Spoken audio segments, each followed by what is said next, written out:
Tu es plus vaste que ce que tu crois. Peut-être qu'en ce moment, ton corps occupe beaucoup de place. La fatigue, la douleur, les soins, les rendez-vous médicaux. Quand le corps souffre, il prend tout l'espace. C'est normal et c'est humain. Et pourtant, j'aimerais te rappeler quelque chose de simple et de doux, quelque chose que l'on oublie facilement, surtout dans les moments difficiles. Tu as un corps, mais tu n'es pas seulement ce corps. Dès l'enfance, nous apprenons à nous définir à travers ce que nous voyons.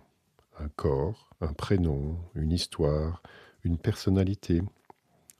Peu à peu, tout cela devient notre identité, comme si quelques décennies d'existence, une apparence et un caractère suffisaient à résumer qui nous sommes vraiment.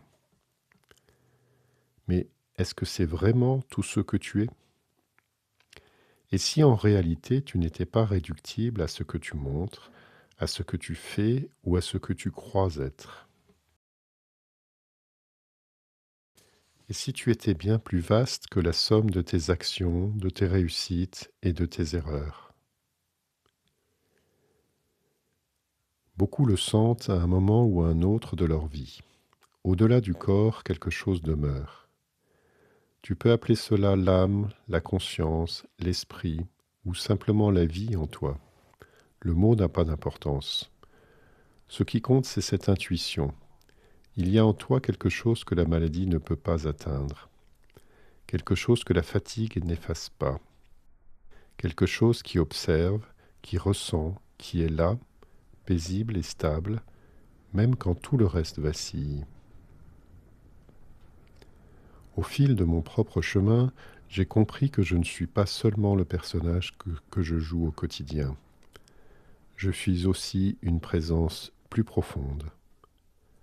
Ce que beaucoup appellent une étincelle de vie qui traverse une expérience humaine avec tout ce qu'elle comporte de beau, de difficile, de surprenant.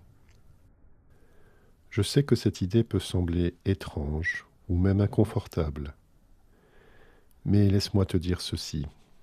Une grande part de nos souffrances naît de l'oubli de cette dimension plus vaste de nous-mêmes. Quand nous nous identifions uniquement à notre personnage, ses réussites, ses blessures, ses échecs, le monde peut vite sembler dur, séparé, solitaire. À l'inverse, quand nous nous reconnectons à cette part plus profonde de nous-mêmes, quelque chose s'apaise. Tu as sûrement connu ces moments-là toi aussi.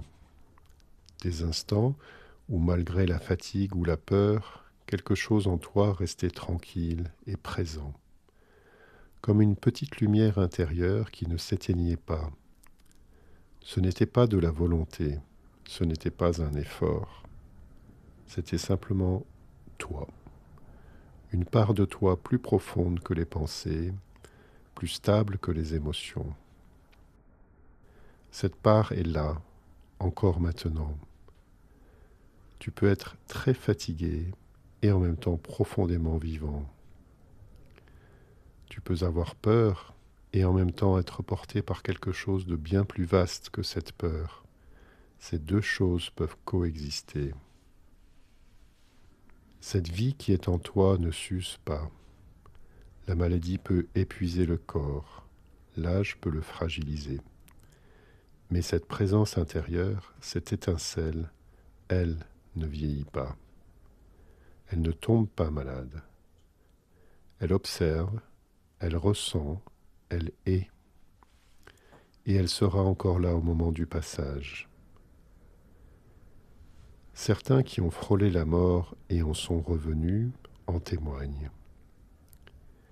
Ils disent qu'au moment où leur corps s'est arrêté, ils ont continué d'exister.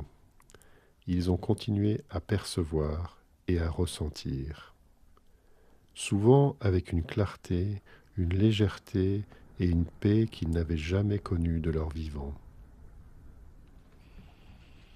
Comme si le fait de se détacher du corps leur avait permis de découvrir ce qu'ils étaient vraiment.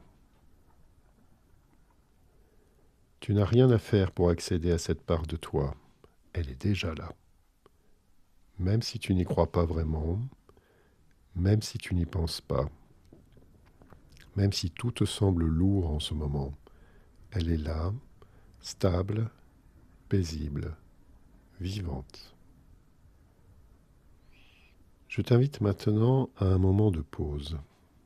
Si tu le peux, pose une main sur ta poitrine, là où tu sens ton souffle, et laisse cette phrase se déposer en toi doucement, sans effort. Je suis plus vaste que mon corps et mes pensées. Tu n'as pas besoin d'y croire complètement, tu n'as pas besoin de ressentir quoi que ce soit de particulier. Laisse simplement ces mots faire leur chemin et respire. Avant de terminer, je voudrais te laisser avec ces mots que j'aime beaucoup. Ils viennent de Paramahansa Yogananda, un grand sage indien du XXe siècle. Vous avez un corps, des pensées et des émotions, mais vous êtes bien plus que cela. Vous êtes une parcelle de l'amour infini en train de vivre une expérience humaine.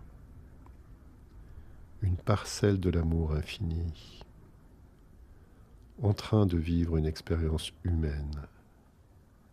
C'est toi, c'est nous tous.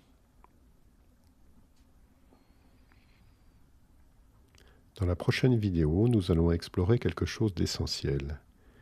Et si tu étais relié à une source d'amour? À bientôt.